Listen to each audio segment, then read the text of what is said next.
Em 1914, quando os primeiros tiros foram disparados, a Europa liderava em tudo. Em 1945, quando as armas silenciaram, o mundo estava falido e exausto. Ao longo de 3 décadas, em que impérios desmoronaram, novos atores com novas ideologias surgiram. Um mundo que levou séculos para ser construído foi desmontado por uma guerra mundial.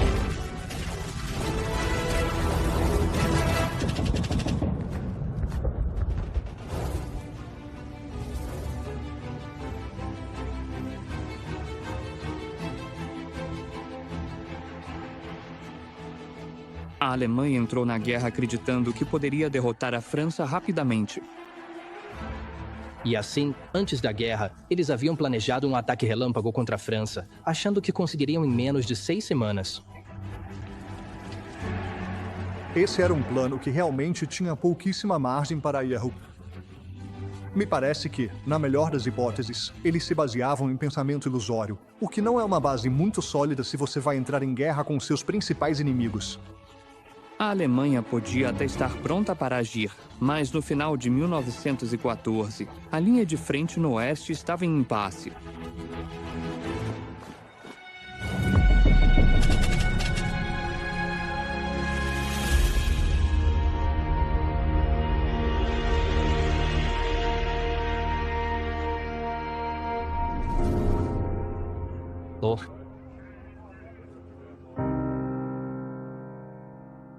Final de 1914, você tem um impasse na frente ocidental.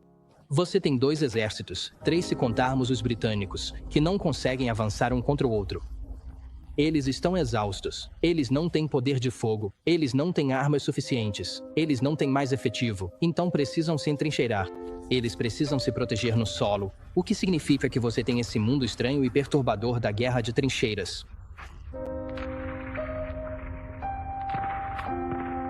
Pelas histórias das tropas abrigadas nas trincheiras, uma das coisas que mais assusta é que você não consegue ver quem está te atacando. Eles acreditavam que era simplesmente uma questão de pura sorte ou azar se aquele projétil atingiria ou não a trincheira deles. E eu acho que privá-los dessa autonomia, eles perceberam, é uma das coisas mais terríveis. 2,5 km de trincheiras continham 1.400 km de arame farpado, 6 milhões de sacos de areia, quase 30 mil metros cúbicos de madeira e 34 mil metros quadrados de chapas de ferro ondulado. A guerra de trincheiras era uma faca de 2 gumes.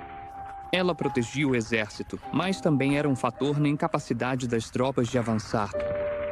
O impasse havia começado.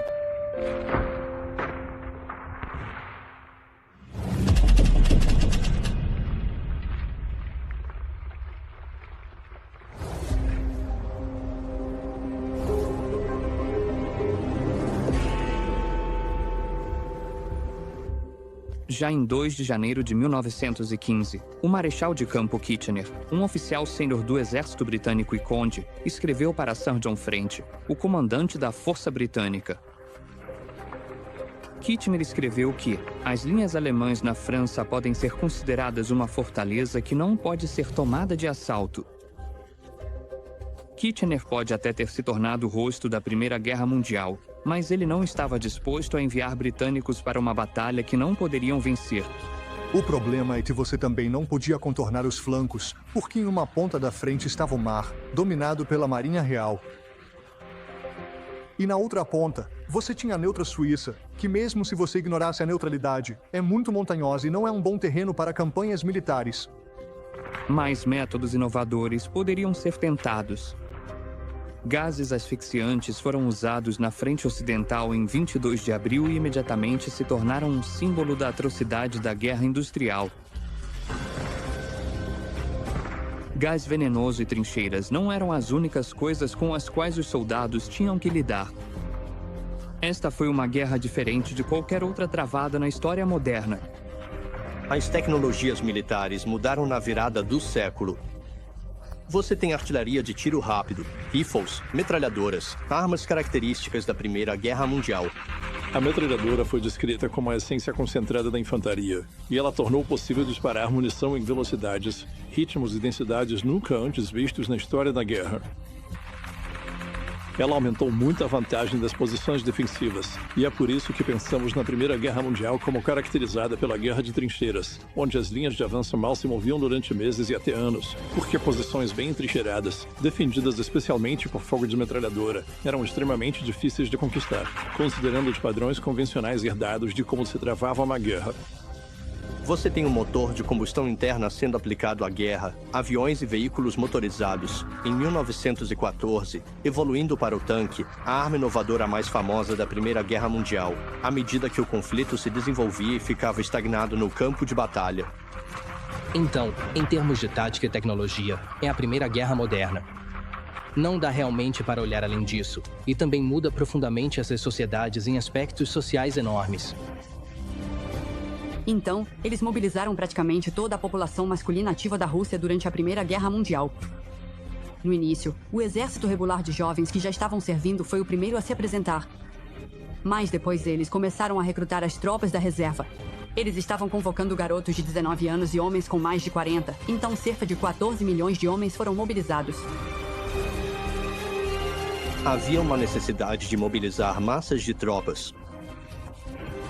Isso é uma consequência da forma como as sociedades desenvolveram sistemas de conscrição desde a Guerra Franco-Prussiana, o que basicamente significava que uma grande potência treinaria, a cada ano, um contingente de jovens para que, em caso de guerra, tivesse um grande grupo de reservas treinados, permitindo assim formar grandes exércitos de conscritos com reservas para sustentá-los em uma guerra prolongada. Assim, você tem uma guerra de massas, que é um fenômeno novo no século XX.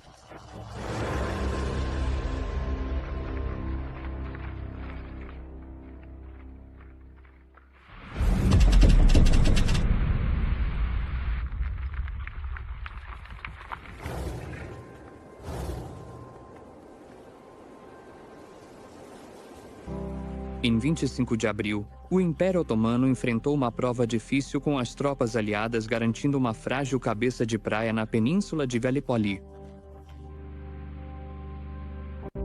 A campanha de Gallipoli é, na verdade, uma tentativa de tirar o Império Otomano da guerra, ou pelo menos deixá-lo de lado. É uma tentativa de usar basicamente a força naval britânica de reserva para abrir caminho pelos estreitos de Dardanelos, chegar até Constantinopla, que é a capital turca, e então forçar o governo a se render ou forçar a entrada de um governo pró-aliados em seu lugar. Então, essa é uma ideia estrategicamente brilhante, faz sentido em muitos níveis diferentes. O problema é que é muito difícil de executar porque o Império Otomano é resistente. Os Dardanelos são difíceis de conquistar. Você não consegue atravessar os estreitos sem perder mais navios do que gostaria. O problema é que, uma vez que essa expedição naval fracassa, resta uma invasão por terra, uma invasão anfíbia da península de Dardanelos, que rapidamente dá errado. E então você se depara com uma repetição do impasse das trincheiras que se vê na França, agora também na Turquia. Gallipoli em 1915, um ataque audacioso da Entente com o objetivo de atingir diretamente a capital imperial otomana em Istambul, acabou atolado na Guerra de Trincheiras, na península de Gallipoli, e o resultado final foi uma derrota desastrosa para as forças da Entente, incluindo notavelmente muitos soldados britânicos e australianos. Com a chegada do outono, o comandante-em-chefe, General Sir Ian Hamilton, foi consultado sobre sua opinião. Ele era a favor de continuar a campanha de Gallipoli, então foi demitido e começaram os preparativos para a evacuação, que foi a única parte de toda a operação que foi bem executada. Comandante otomano em Gallipoli, Mustafa Kemal viria a se tornar, após a Primeira Guerra Mundial, o pai fundador do nacionalismo turco. Seu sucesso em Gallipoli contribuiu para seu prestígio e para sua capacidade de tomar o poder dentro do movimento nacionalista turco. A campanha de Gallipoli foi uma bênção para a aliança, mas o sucesso do Império Otomano foi seguido por uma mancha permanente em sua história.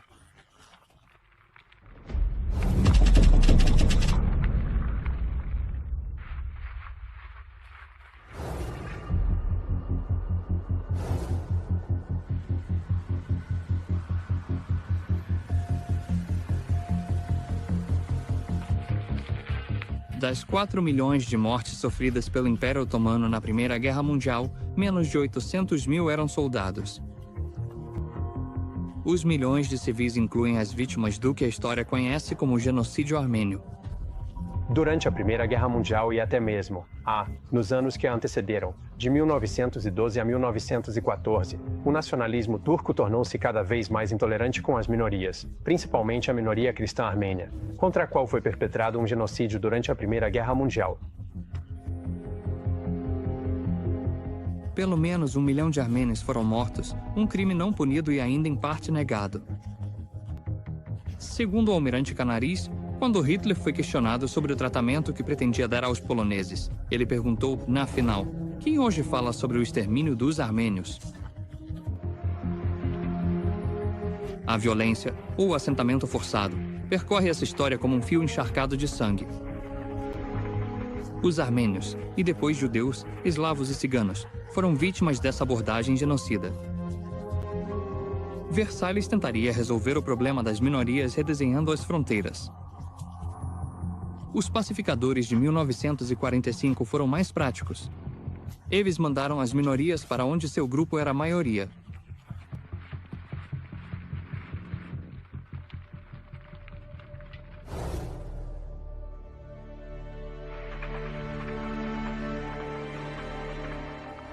O desejo da Itália de proteger suas fronteiras fez com que ela se alinhasse à Alemanha e à Áustria-Hungria já em 1882. Então, isso também era uma forma de evitar a necessidade de construir defesas ao longo da fronteira nordeste da Itália com a Áustria-Hungria e permitia que a Itália concentrasse seus recursos em outras áreas. Mas, em 1915, a Itália, que inicialmente se manteve neutra quando a guerra começou, já dava sinais de que poderia entrar contra sua aliada. No fim das contas, o que a Itália busca são territórios e reivindicações territoriais. No final de maio de 1915, e em troca de entrar na Primeira Guerra Mundial ao lado dos franceses e britânicos, a Itália, em caso de vitória, ganharia as províncias de língua italiana da Áustria-Hungria em Trento e Trieste, além de conquistar grandes extensões da Istria e da Dalmácia e partes da Albânia em troca de sua participação na luta. Quando parecia que a Itália estava prestes a se juntar à Grã-Bretanha e à França, um socialista italiano escreveu na Abaixo a Guerra: agora é a hora do proletariado da Itália manter sua palavra de ordem, e nenhum homem, nenhum centavo. O nome do escritor era Benito Mussolini, e quando a guerra chegou, ele mudou de ideia e de discurso. Os socialistas, que eram extremamente fortes, e a Igreja Católica eram totalmente contra a intervenção na guerra, e uma figura como Benito Mussolini, que era socialista, que era o editor do Jornal Socialista Avanti, que significa Avante, ele, contra a vontade do seu partido, disse que a Itália deveria entrar na guerra e, como resultado disso, foi expulso do Partido Socialista em outubro de 1914 e então fundou seu próprio jornal. Em 1915, a Itália lançou 4 ataques na frente do Isonzo. Nenhum deles teve sucesso. Então, a frente italiana era extraordinariamente difícil de combater. Ela tinha 300 quilômetros de extensão e, em parte, era composta por picos alpinos de até 3.000 metros em algumas regiões. E então, descendo até o Mar Adriático, havia os planaltos de calcário kárstico, colinas e vales do rio Isonzo. Imagine uma batalha da frente ocidental como a do Somme ou de Passchendaele, mais travada subindo uma encosta de montanha. As condições eram realmente terríveis. A guerra nessa região era chamada de La Guerra Bianca, a Guerra Branca, porque basicamente o ano todo as forças lutavam na neve. Na verdade, mais soldados italianos morriam por causa de avalanches e de congelamento do que propriamente por ferimentos de guerra.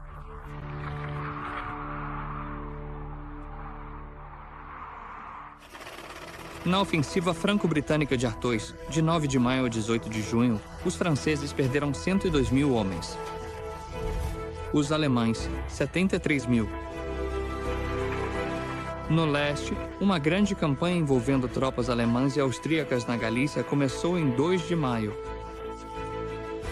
No final de junho, a Galícia havia sido retomada. Em dezembro de 1915, mais de 2,7 milhões de refugiados foram contabilizados na Rússia. Nada foi feito por eles. Sementes estavam sendo plantadas, embora o vendaval permanecesse além da imaginação.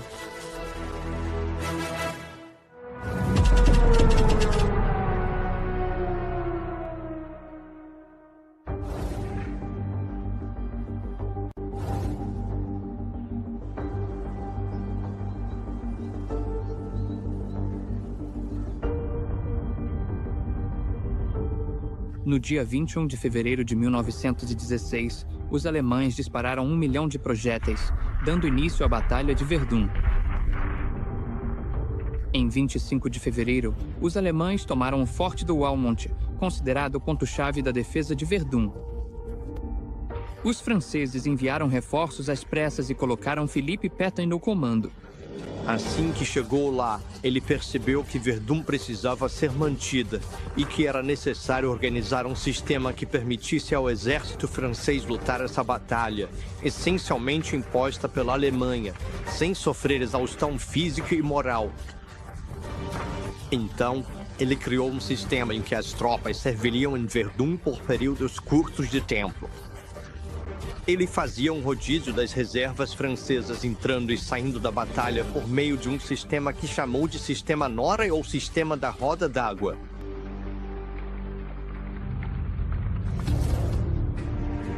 Na Alemanha, os civis sentiram a guerra por meio de escassez e improvisos. A pimenta era misturada com 85% de cinzas, e até o fim da guerra, cerca de 11 mil alimentos substitutos haviam sido registrados. A partir do outono de 1916, o chamado Inverno do Nabo também marcou o início de uma enorme escassez de alimentos. Foi chamado de Inverno do Nabo porque os nabos foram usados como substitutos da safra de batata que fracassou, então o gado ficou sem sua ração habitual. Assim, vieram as faltas de leite e manteiga. O bloqueio de importações e exportações, cortesia dos britânicos no início da guerra, foi em grande parte o responsável. O mais inflexível dos linhadura na Alemanha Imperial era Erich Ludendorff. Até Ludendorff disse: se os ingleses vierem com uma proposta de paz, não podemos nos dar ao luxo de recusar. Os ingleses não vieram. Eles mantiveram o bloqueio naval, que foi desafiado em Jutlândia, na Dinamarca, onde 2 marinhas modernas testaram as armas mais caras da guerra, os encouraçados Dreadnought. A força militar da Grã-Bretanha está predominantemente na Marinha Real, que é a maior frota do mundo e o poder naval mais formidável do planeta. Mas, pelos números, a Alemanha levou a melhor e um jubiloso Kaiser distribuiu medalhas aos merecedores. Exceto que os números não contam toda a história. O bloqueio da Marinha Real continuava intacto. Ao final da guerra, 760 mil civis alemães haviam morrido devido à escassez causada por esse bloqueio.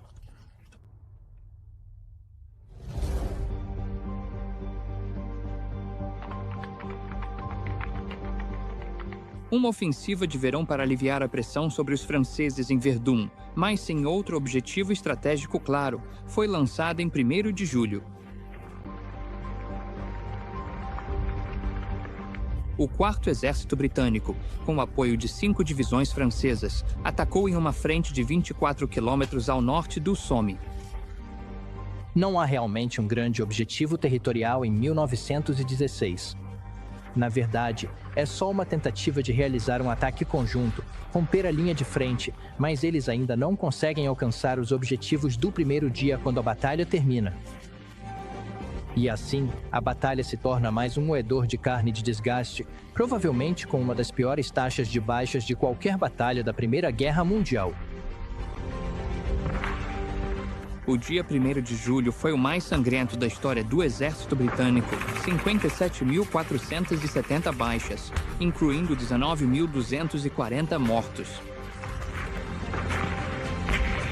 O primeiro dia foi o pior da história do exército britânico, um dia de massacre e perdas implacáveis. Mas, conforme a batalha avança, os britânicos logo começam a aprender e passam a investir mais recursos, mais mão de obra, mais canhões, mais projéteis, mais aviões. Eles desenvolvem tanques. Assim, eles começam a lutar de uma forma diferente, mais inteligente e de um jeito que inicia o processo de desgastar o exército alemão.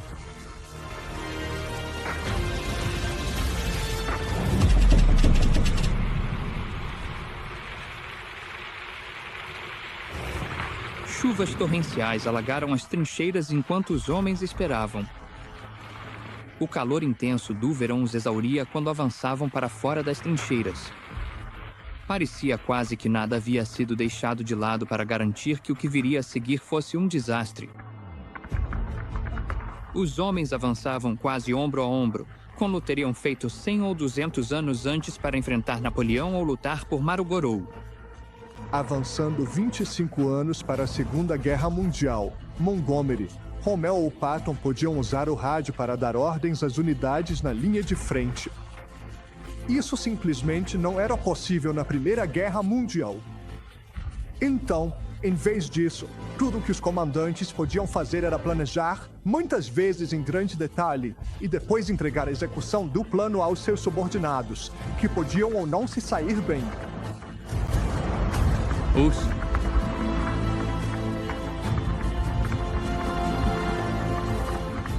Esforços da aliança tiveram mais sucesso no leste.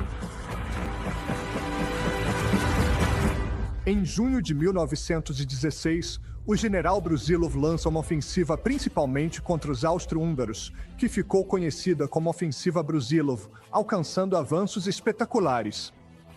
Considerando que originalmente era apenas para ser uma distração, a ofensiva Brusilov foi um feito notável. Ela levou a Áustria-Hungria à beira do colapso e forçou tanto ela quanto a Alemanha a transferirem tropas de outros lugares. Na verdade, há quem argumente que, com a ofensiva Brusilov no leste, com a Batalha do Somme, com os alemães sendo contidos pelos britânicos e franceses no oeste, e com os franceses partindo para a contraofensiva em Verdun, as potências centrais estavam sob mais pressão do que em qualquer outro momento da guerra. Em 10 semanas, a ofensiva de Brusilov capturou 8.255 oficiais e 370.153 soldados. Brusilov pode ter sido o melhor general da guerra. Já o czar, que se autoproclamou comandante em chefe, talvez fosse o oposto. Nicolau II tomou a decisão de fato, assumir pessoalmente o comando das tropas. Na prática, ele não estava realmente decidindo quem avançava para onde ou quais decisões militares seriam tomadas, mas ele se colocava de forma muito proeminente nessa posição de figura simbólica. E isso significa que, quando a guerra vai mal, ele é diretamente associado a esses fracassos. A ofensiva de Brusilov conquistou mais de 38 mil quilômetros quadrados de território, mas o custo foi de 1 milhão de homens. Isso é realmente importante, e o motivo é porque coloca uma pressão enorme sobre a infraestrutura e as redes da Rússia. Eles precisam mover recursos e pessoas para essas áreas de linha de frente, mas não têm uma infraestrutura de comunicação particularmente forte, então não há telefones. Os telegramas são bastante limitados, e isso significa que a comunicação é realmente difícil. Então esse é um dos desafios da Frente Oriental para a Rússia. Mas a Rússia não era o único país perdendo sinais e perdendo homens. Em Londres, as decepções do ano culminaram em 11 de dezembro com a substituição de Herbert Asquith como primeiro-ministro por David Lloyd George. O secretário de Relações Exteriores, Arthur Balfour, disse que Lloyd George não percebia a profundidade da própria ignorância. David Lloyd George se torna primeiro-ministro em dezembro de 1916 e, imediatamente, quer revisar as opções estratégicas que enfrentam e reavaliar a posição da Grã-Bretanha na guerra. Ele esperava que a Grã-Bretanha pudesse se envolver mais no Mediterrâneo, apoiar os italianos, por exemplo, ou desenvolver a guerra contra a Turquia, o que estava mais alinhado com a posição imperial britânica e custaria menos vidas britânicas. Embora suas tentativas de redirecionar a estratégia não tenham sido muito bem-sucedidas. O problema é que a guerra já está em andamento e ele não tem escolha a não ser seguir em frente, enquanto, é claro, discute regularmente com seus generais. No final do ano, Os exércitos aliados na frente ocidental dispunham de pouco menos de 4 milhões de homens, enfrentando 2,5 milhões de alemães.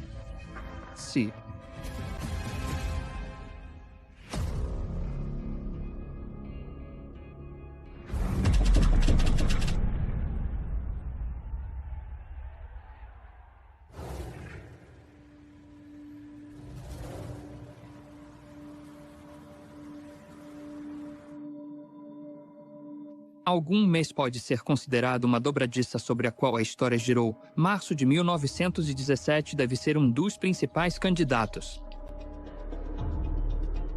Com 178 divisões aliadas enfrentando 129 divisões alemãs na frente ocidental, o primeiro-ministro francês Aristide Briand trabalhou secretamente por meio de intermediários para entrar em contato com a Alemanha sobre a paz. Seus esforços não deram em nada, e ele deixou o cargo em março de 1917, enquanto o povo de Petrogrado tomava as ruas. Há uma sensação crescente e generalizada de tensão. Assim, o exército acabou mobilizando cerca de 14 milhões de homens, e esses 14 milhões de homens aptos foram retirados principalmente de ambientes rurais, onde trabalhavam na terra e, em sua maioria, praticavam agricultura de subsistência. Isso significava que, ao tirar esses homens, a área cultivada diminuía, as pessoas realmente plantavam menos terra porque não conseguiam dar conta do trabalho sem os homens da família. Esse foi o primeiro problema. O segundo problema é que um grande exército permanente consome muito. Então, a demanda por suprimentos de alimentos na verdade aumenta. Mas o Estado precisa intervir e exigir esses suprimentos de alimentos diretamente da população. Só que, como a economia foi praticamente toda transferida para uma economia de guerra, não há mercadorias disponíveis no mercado. Então, você não consegue comprar nada, está cultivando menos terra e, por isso, há menos incentivos para realmente vender seu grão no mercado aberto. Então, o que isso significa é que temos uma escassez de grãos e os centros urbanos estão sentindo cada vez mais a pressão, e há uma crescente ansiedade pública sobre a falta de pão. Mas onde isso realmente importa é em Petrogrado, e a guarnição de Petrogrado acaba sendo a faísca nesse ambiente de tensão em fevereiro de 1917. Eles estavam preocupados com a condução da guerra e também com o abastecimento de alimentos. Circulavam rumores de que Petrogrado ficaria sem pão. Um relatório da polícia russa alertou: a maioria dos trabalhadores está pronta para se envolver em todos os excessos selvagens de um motim por comida. Uma greve na fábrica de armamentos Putilov, seguida por manifestações espontâneas de mulheres protestando contra a falta de pão e grevistas exigindo aumento de salários, marcou o início de uma revolução. Em termos de barricadas e derramamento de sangue, não foi exatamente uma grande revolução, mas o czar, em seu vagão ferroviário a 280 quilômetros da capital, abdicou. A ideia de que a monarquia não é essa instituição intocável, ungida por Deus, que ninguém pode tocar, mas que, cada vez mais, está em disputa, que as pessoas estão dispostas a criticar e questionar a autoridade do czar. O czar reclamava que via traição, covardia e trapaça por todos os lados. Ele foi colocado em prisão domiciliar e teve o exílio negado por seu primo, o rei britânico. Em 1918, toda a família Romanov foi assassinada de forma infame.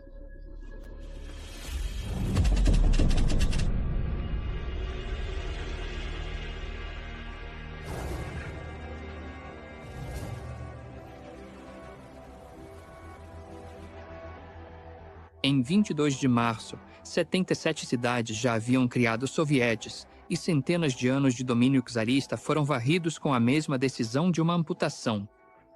Bem, a primeira coisa que podemos identificar é a grande onda de esperança e otimismo.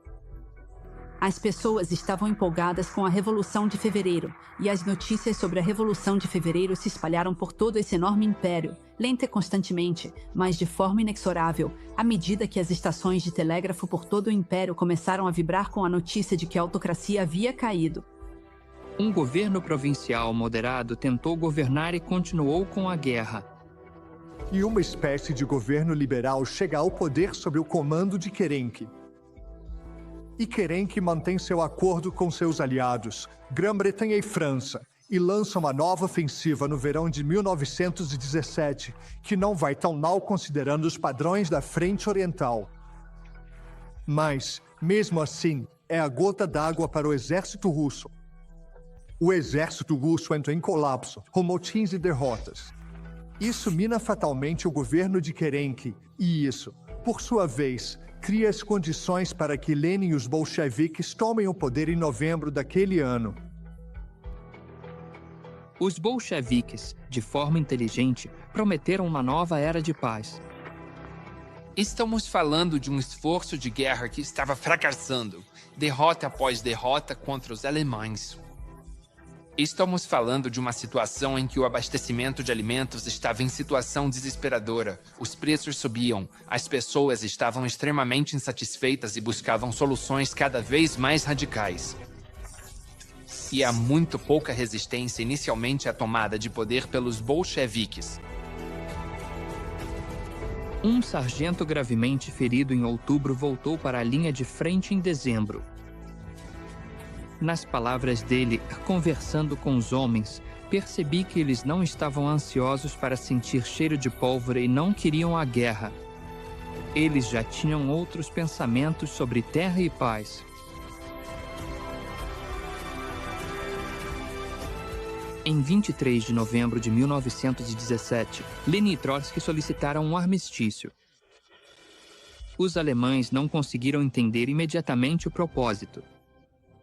A primeira reação deles à queda do czar foi aumentar o número de divisões na frente oriental.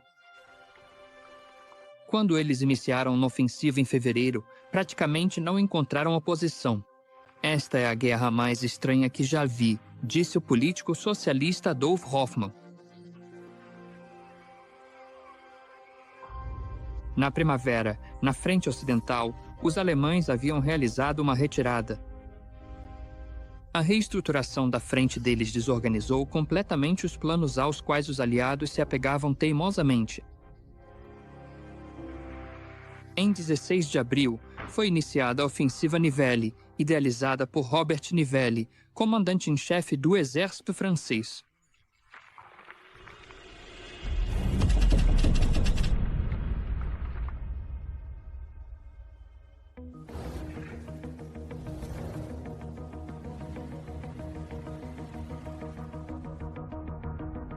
O lugar era o Chemin des Dames. A ofensiva fracassou de forma catastrófica, mas o general Nivelle continuou insistindo até ficar sem desculpas e quase sem homens.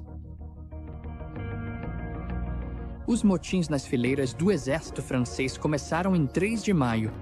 As deserções, que foram 509 em 1914, subiram para 21.174 em 1917. Você precisa entender que, em 1917, o cansaço da guerra já estava tomando conta da maioria das sociedades beligerantes. Os franceses, eu acho, continuaram comprometidos com o propósito fundamental da guerra.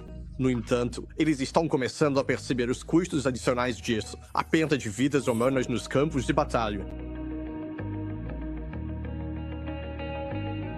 Sobre os motins de 1917, um soldado francês escreveu: "Tudo o que queríamos era chamar a atenção do governo para nós, fazê-lo ver que somos homens e não animais para o matadouro."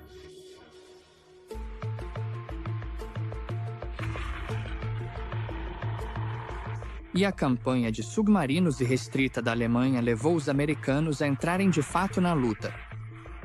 Os Estados Unidos entram na guerra por uma variedade de razões. Woodrow Wilson, o presidente, não tinha interesse na guerra. Ele foi o homem que manteve os Estados Unidos fora da guerra em sua campanha de reeleição. Então, ele não quer entrar, mas, uma vez que percebe que os alemães não demonstram nenhuma intenção de mudar sua política de guerra submarina e restrita e estão, na verdade, colaborando ativamente com o México contra os interesses americanos, ele sente que não tem escolha a não ser se envolver no que chama de uma guerra para tornar o mundo seguro para a democracia.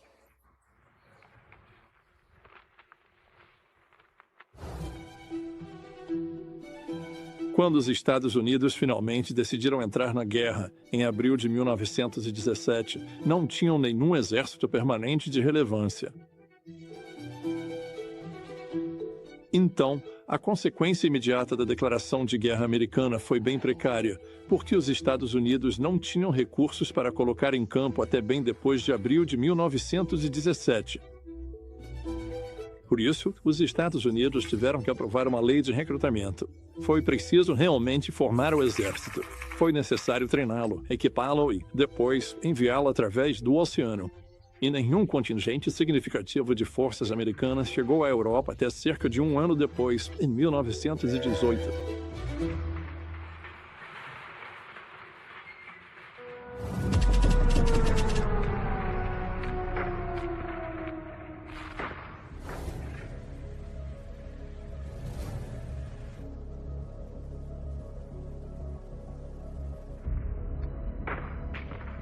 Em janeiro de 1918, enquanto os bolcheviques tentavam desesperadamente negociar a paz a qualquer custo com o exército alemão em avanço, uma onda de greves políticas e manifestações contra a guerra varreu a Europa Central.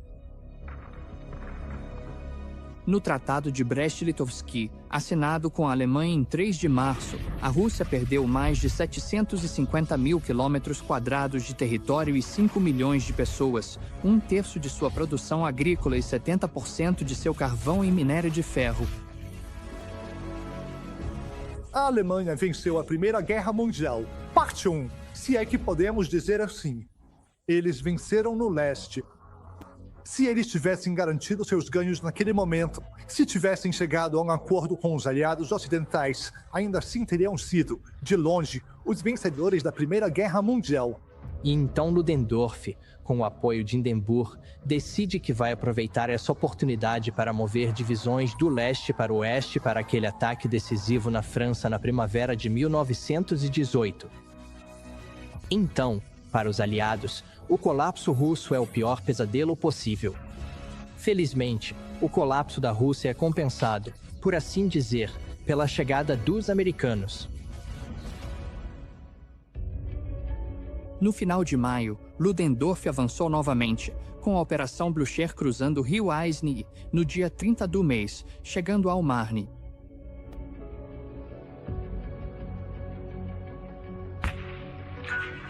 Animado, o general Ludendorff enviou reservas, mas o ataque fracassou diante de uma resistência feroz, incluindo divisões americanas recém-chegadas em Chantilly. No verão de 1918, 7 soldados americanos totalmente equipados desembarcavam na Europa a cada minuto, 24 horas por dia, 7 dias por semana. Nada parecido havia sido feito antes e ninguém poderia igualar isso. Por trás disso, é claro, estava a percepção de todas as partes, especialmente do alto comando alemão, de que os americanos agora estavam na Europa em força, com 2 milhões de homens armados na França, e que, se a guerra continuasse por muito mais tempo, então o poderio americano realmente teria um papel decisivo, porque os americanos tinham fontes de mão de obra praticamente inesgotáveis, algo que os alemães e os austro-húngaros, naquela altura, não conseguiam igualar. A entrada dos americanos é decisiva e não devemos subestimá-la. Sem a entrada dos americanos, os aliados, britânicos e franceses, simplesmente não conseguiriam vencer a guerra e teriam que fazer algum tipo de concessão política, algum tipo de acordo com a Alemanha na primavera de 1918, o que quase certamente resultaria no colapso britânico ou francês.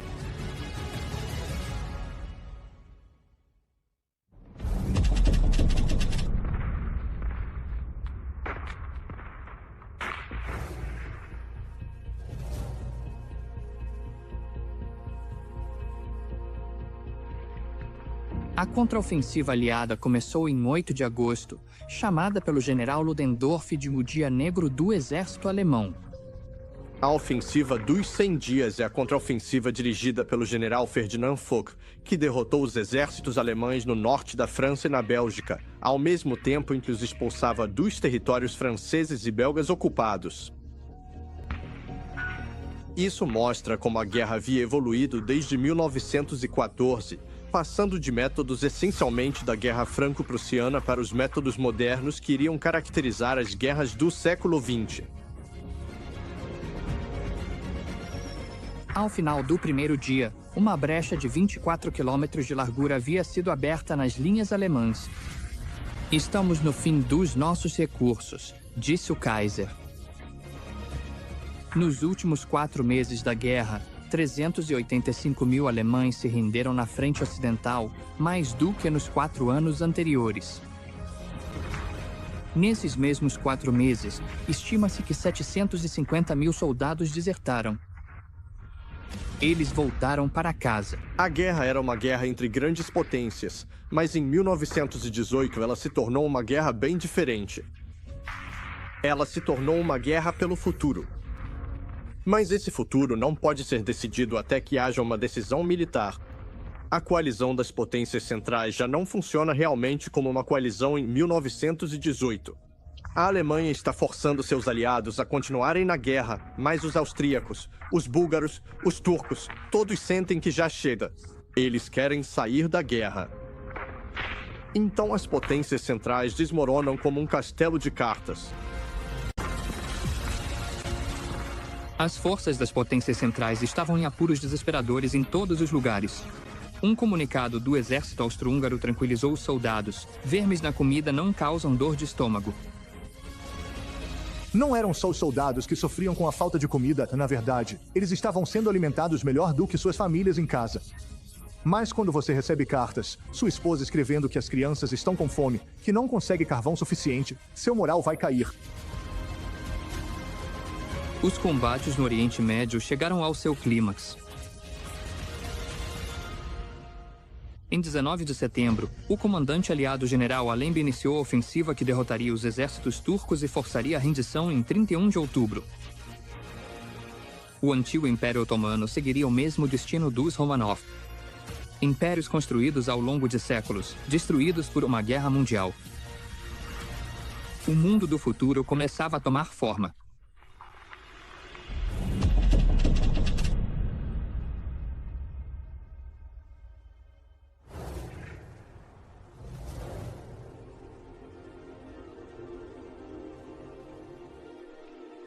Por volta do meio-dia de 7 de outubro de 1918, o encarregado de negócios suíço de 1918. Esse programa eram os 14 pontos. O presidente dos Estados Unidos, Woodrow Wilson, nos seus 14 pontos, publicados em janeiro de 1918, cunhou essa ideia muito perigosa da autodeterminação. Ele prometeu que as nações do Império Habsburgo teriam mais autonomia. Então, ele não imaginava o colapso da monarquia dos Habsburgo, mas, como costuma acontecer, as pessoas ouvem o que querem ouvir. Com o fim da dinastia dos Habsburgo, a ordem mudou e novos países surgiram. Em 16 de outubro, o parlamento húngaro encerrou sua união com a Áustria para declarar sua independência. Em 28 de outubro, Boêmia, Morávia e Eslováquia se uniram para formar a Tchecoslováquia. Os poloneses da Áustria-Hungria se separaram em 28 de outubro para se juntar a um estado polonês que já havia sido declarado em Varsóvia. E em 1º de dezembro, a unificação da Sérvia com os territórios dos estados independentes de eslovenos, croatas e sérvios tornou-se o Reino dos Sérvios, croatas e eslovenos, mais tarde chamado de Iugoslávia. Em 9 de novembro, o Kaiser abdicou. Em 48 horas, 25 dinastias alemãs seguiram os Hohenzollern para a história. A próxima fase da Primeira Guerra Mundial, a pacificação, estava para começar. Alemão.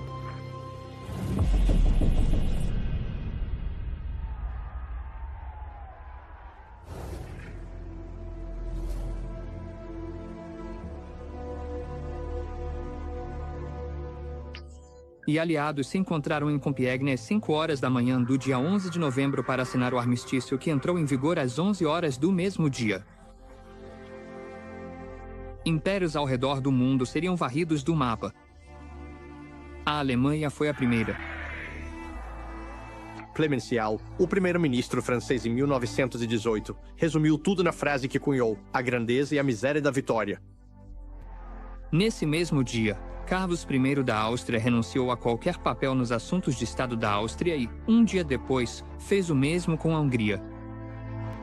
Com a desintegração de seu império, o imperador foi para o exílio, encerrando 650 anos de domínio dos Habsburgo. O que aconteceu após o colapso da monarquia dos Habsburgo, desse império multiétnico, foi a criação de várias unidades políticas menores, que, na verdade, se assemelhavam muito à monarquia na diversidade da população.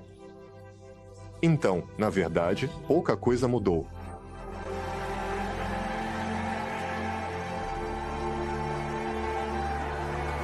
Em todos os lugares, misturados com as esperanças que se apagariam e as mágoas que iriam se agravar, havia o luto por aqueles que não voltariam para casa. A Europa após a Primeira Guerra Mundial parecia caótica. Era um continente no qual as estruturas sociais haviam desmoronado, no qual a fome assolava grandes partes do continente, no qual soldados voltavam do fronte, mas, em alguns casos, sem qualquer controle. Também era um continente no qual, estados haviam desaparecido. 4 impérios, o russo, o otomano, o austro-húngaro e o alemão, haviam colapsado.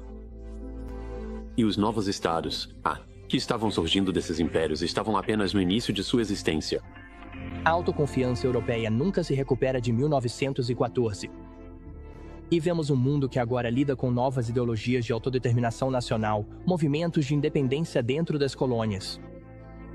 A ideologia do comunismo e do bolchevismo criou raízes em grandes partes da Europa e da Ásia. O legado da Primeira Guerra Mundial iria se desenrolar nos próximos 4 ou 5 anos em uma série de guerras menores, guerras civis, enquanto as potências vitoriosas tentavam impor sua ideia de futuro à Europa. Mas os povos que se beneficiaram do colapso dos impérios da Europa Central, os impérios russo, alemão, austríaco e também o Império Otomano, tentam estabelecer seus próprios estados, suas próprias nações, em um novo tipo de sistema político.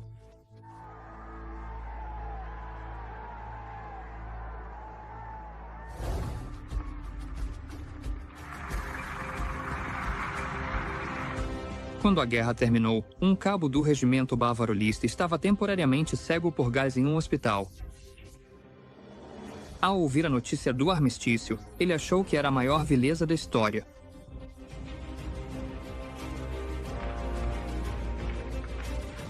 Ele decidiu, naquele momento, entrar para a política. Seu nome era Adolf Hitler, um ninguém. Mas ele, tanto quanto qualquer outro, garantiria que essa história ainda não tivesse acabado.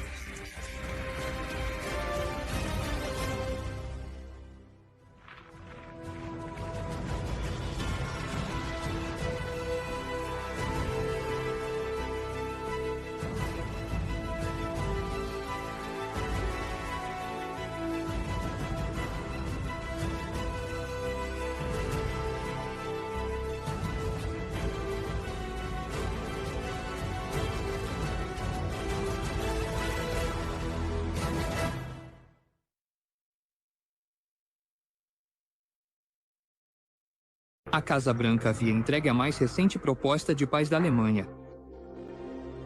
As anteriores, concluiu o presidente Wilson, não haviam sido propostas com sinceridade. Esta era diferente. Nesta, o governo alemão aceita o programa estabelecido pelo presidente dos Estados Unidos em janeiro.